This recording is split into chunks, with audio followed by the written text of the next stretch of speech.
Hello, I'm Logan. And I'm Kalia, and today is February the 28th. And this is Wolfpack News.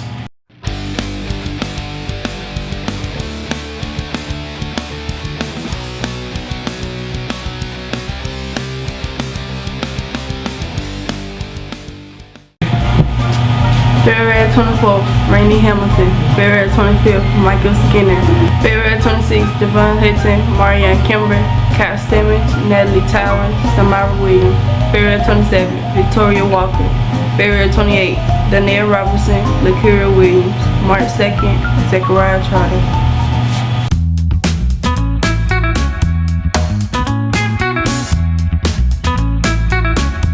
I'm Jakira and I'm here with Cam.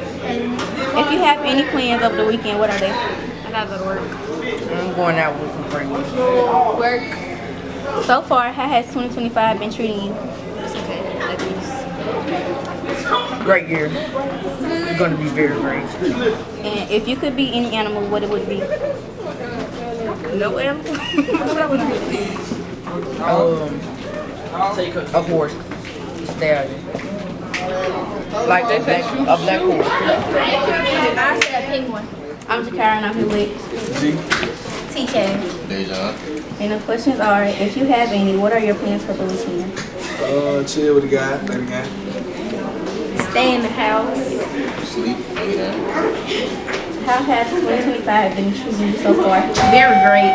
Excellent. Chill and kick. You've been alright. If you could be any animal, what would you Chill. be? A bunny. It's an eagle.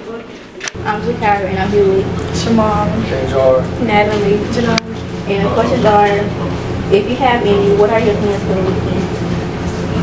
I don't have any. Sleep and play my game. I'm finna go to Norway for my birthday because it's today. Get my bed. How has 2025 been treating you? Not bad, but not good. Been alright. It's been pretty good so far. It's been straight. If you could be any animal, what would you be? A dog. A puppy. A dog. Okay, thank you. Now over to Logan with Rock and Roll News. What? Me? But I'm the anchor.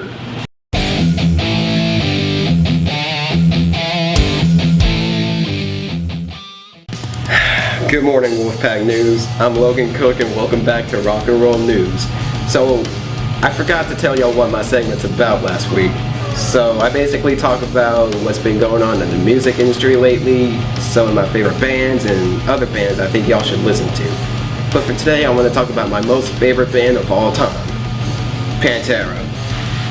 So Pantera is a heavy metal band formed in Arlington, Texas in 1981 by the Abbott brothers. Younger brother Daryl Lance Abbott, more famously known as Dimebag Darrell, and older brother Vincent Paul Abbott, more famously known as Vinnie Paul. So Dimebag would be the lead guitarist and Vinnie would be the drummer. And their most famous lineup would have Rex Brown as the bass player and Philip Anselmo on the vocals. But back in the 80s, Pantera was a glam rock band with Terry Glaze as the lead vocalist, and Diamond Darrell was Dimebag's original name, with theories conflicting that the name was derived from a Kiss song, Black Diamond, or Van Halen's frontman David Lee Roth, more famously known as Diamond Dave. And Rex Brown would also be known as Rex Rocker. So after this lineup was all said and done, Pantera would release Metal Magic in 1983, Projects in the Jungle in 1984, and I Am the Night in 1985. But then after a dispute with the band's musical direction, Terry Glaze would quit the band in 1986, which would see the band hire Philip Anselmo as the new vocalist and release Power Metal in 1988, which saw the band head in the heavier direction that they are now known for to this day. But at one point, Diamond Darrell was offered to join Megadeth in 1989. But the thing is that Diamond would only join if his brother, Vinnie Paul, could join on the drums. But since Nick Menza was already the new drummer, leaving no room for Vinnie, Diamond declined. And by 1990, Pantera was finally put on the map after the release of their fifth studio album, Cowboys from Hell, which invented their own sound of metal. groove metal, with hit songs like Cowboys from Hell, Psycho Holiday, and Cemetery Gates. And by that time, Rex Rocker adopted a new nickname, Rex Brown. And by 1992, Pantera released Vulgar Display of Power, my personal favorite album, with hit songs like Mouth for War, A New Level, Walk, This Love, and Hollow, which is one of my favorite songs on that album.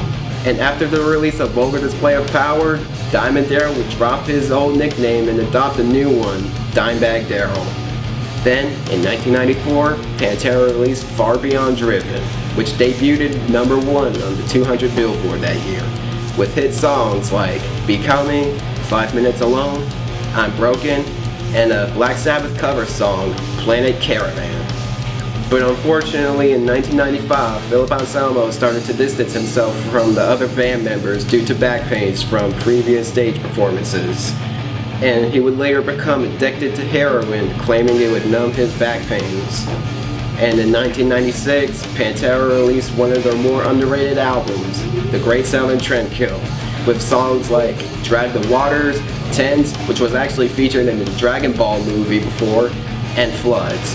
And people say that Floods is undoubtedly one of their greatest guitar solos of all time Dimebag has ever written, which I don't really disagree with. The first time I heard that guitar solo, my brain was melted. But after a couple months after the album's release, Philip Anselmo went into cardiac arrest in Dallas, Texas after a show due to his drug addiction. But somehow, paramedics revived him after a few minutes. And you think Philip Anselmo would learn his lesson, right? Nope, he went right back to it, and it only got worse from there. And in 2000, Pantera would release their 9th and final studio album, Reinventing the Steel, another one of my personal favorites, with hit songs like Revolution Is My Name, the song that got me into Pantera, and I'll Cast a Shadow. And unfortunately, in 2003, due to internal conflicts and personal issues between the band members, mainly Anselmo, the band broke up, which saw Dimebag Darrell and Vinnie Paul form a new band called Damage Plan, with Patrick Lockman on the vocals and Bob Zilla on the bass. In 2004, the band would then release their only studio album, Newfound Power, with songs like Pride and Save Me. Everything seemed to be going well with this new band, right? But one day, on December 8, 2004, Damage Plan was performing at the Alrosa Villa nightclub in Columbus, Ohio. 30 seconds into their performance, someone rushed the stage through the back door with a handgun, approached Dimebag and shot him 6 times or more. And then the gunman would also attack a security guard, a venue member, and a fan aiding Dimebag. And then a police officer would sneak up behind the attacker and unalive him instantly. But sadly, Dimebag would be pronounced dead on the scene after his bullet wounds in the face, including the security guard, the venue member, and the fan who was aiding Dimebag. The gunman was later identified as Nathan Gale, who was a massive fan of Pantera. He used to be a former member of the United States Marine Corps who would be discharged due to his schizophrenia. And Gale falsely believed that Pantera stole his music and lyrics, but the motive of the attack remains unclear to this day. After Dimebag's death, he was buried beside his mother Carolyn in Arlington, Texas, and he was donated a Kiss casket by Gene Simpsons.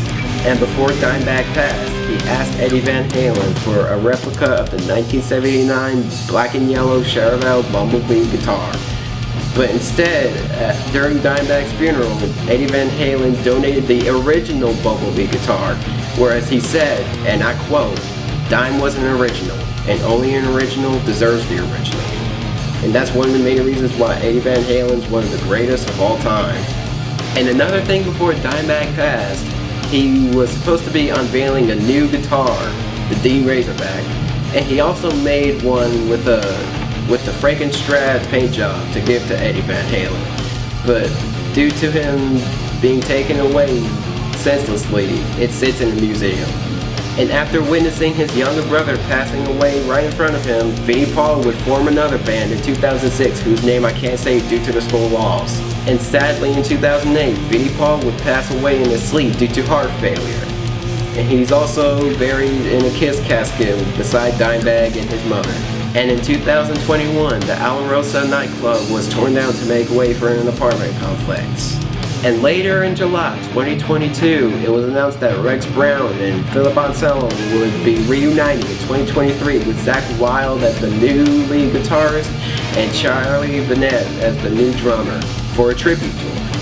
And later in 2022, this new lineup would play their first show for the first time in 21 years at a music festival in Mexico on December 2nd, 2022. This tour has continued into 2025 and they announced their heaviest tour of the summer tour. So y'all don't want to miss out on that.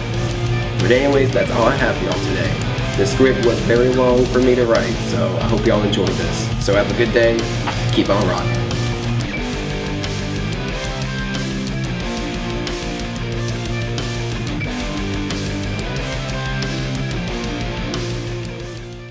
Announcements for Thursday, February 27, 2025. Juniors and seniors, are you planning to attend prom?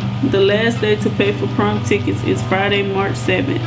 See Miss Lee if you have any questions. The cost is $95 for individuals and $150 for couples. A friendly reminder that this Friday is Anna Will Win Day. Wear your lime green or purple shirt to support Anna Davis. Congratulations to our science fair winners. Stephanie Besserell, first place in microbiology.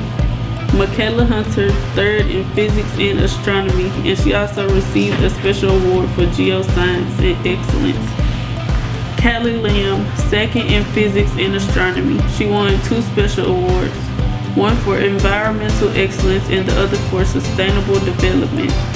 Madeline Rogers, first in physics and astronomy. Baruni Jakula, first place in biochemistry, best of fair, and she will also attend the International Science Fair in Columbus, Ohio, the second week of May. Students, please listen. Headphones and AirPods should not be worn during the change of class. If we see them, we will take them. Hoodies and ski masks are not allowed. There are no more warnings.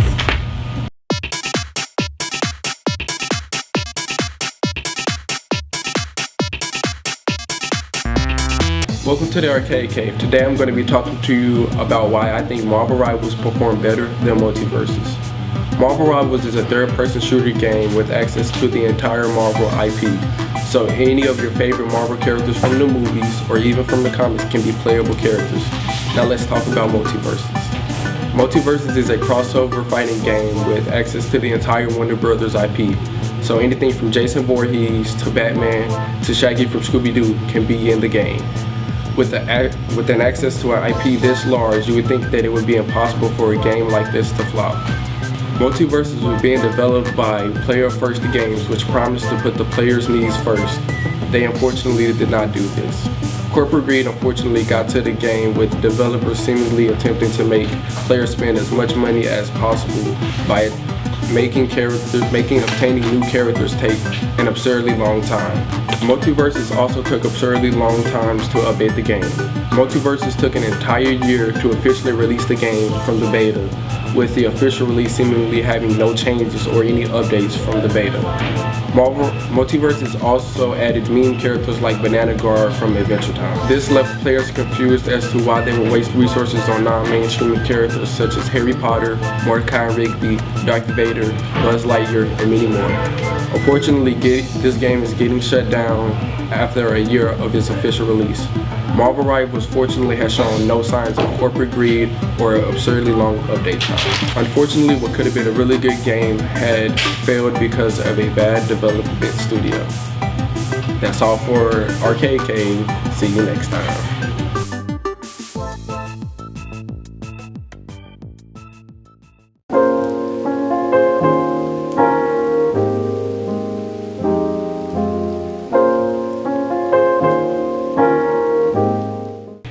Hello Wolfpack News, welcome to Shower Thoughts.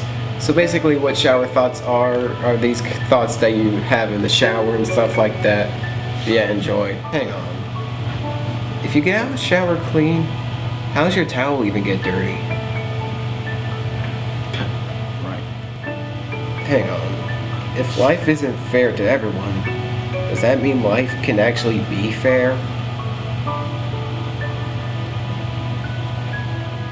If it's illegal to drink and drive, then why are there parking lots at bars?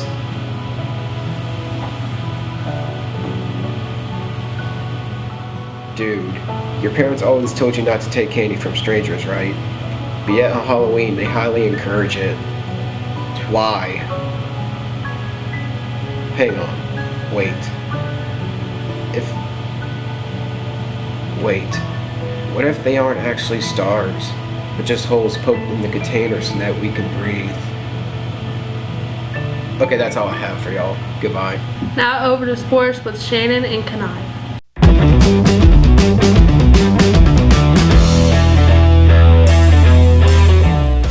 My name is Jesse, My name is Shannon. and this is CCHS Sports. Starting with softball, we have our game against Grenada canceled on the 20th. South Haven on the 24th with a win, 12-8. Another win against Rosa Fort, 15-0 on the 25th. Moving to baseball, on the 22nd, they played Bio and lost 15-4. Archery won against Riverside 17-54 to 16-89 on the 20th. Tennis did well against their match against Clarksdale on the 20th. And Katie Walbeezer on the soccer team competed in the North Mississippi All-Star Game. Way to go. Now for esports. Tuesday, the 18th, Chess versus Fairview High School. We lost 0-2, best of 3. Splatoon 3 versus Patrick F. Taylor Science and Technology Academy. We lost by 3, best of 5. Wednesday, the 19th, NBA 2K versus Kazisco. Best of 3 won, 2-1. Super Smash Bros. Ultimate versus Ashland High School. Best of 5, rescheduled for Monday. We gonna come back. Mario Kart 8 Deluxe versus Northwest Rankin. Won 2-1, best of 3. And finally, Madden versus Charleston. Pitbull won 2-1, best of 3. Thank you. We're gonna be back.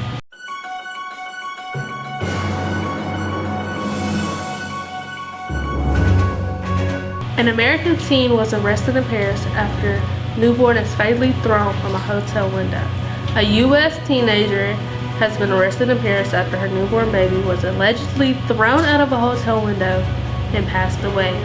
The young woman, who is not named, was taken to the hospital to undergo an operation after giving birth and was placed under police custody. The newborn baby was taken to the hospital but did not survive. Ballerina's parents jailed for neglecting the daughter they bathed and attention but starved of food. In Brisbane, Australia, by the time the girl was admitted to the hospital, her hair was brittle, her skin was flaking, and she was so malnourished the doctor said she was at risk of cardiac arrest and death. She was 17 but looked much younger. Witnesses at the hospital said her parents treated her as if she were a small child. They took her to the bathroom, wiped her bottom, blew her nose, and brushed her hair as she watched cartoons for toddlers.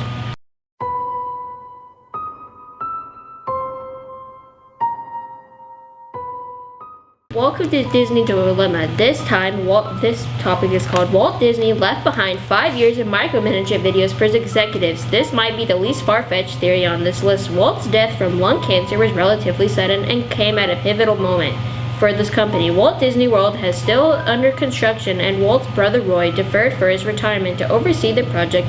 The myth persists that during his last days, Walt taped a series of short films explicitly addressing to Disney executives, which contained secret instructions concerning the future of the company, including a list of films which should never be released for the public. The not yet invented on market Walt's vision was so important to Disney, the theory goes that he detailed every step that his followers should take. What was on the micromanagement videos in the first place? Oh, I see you're telling our secrets again. Come here. Oh, toodles. We'll be back after this break.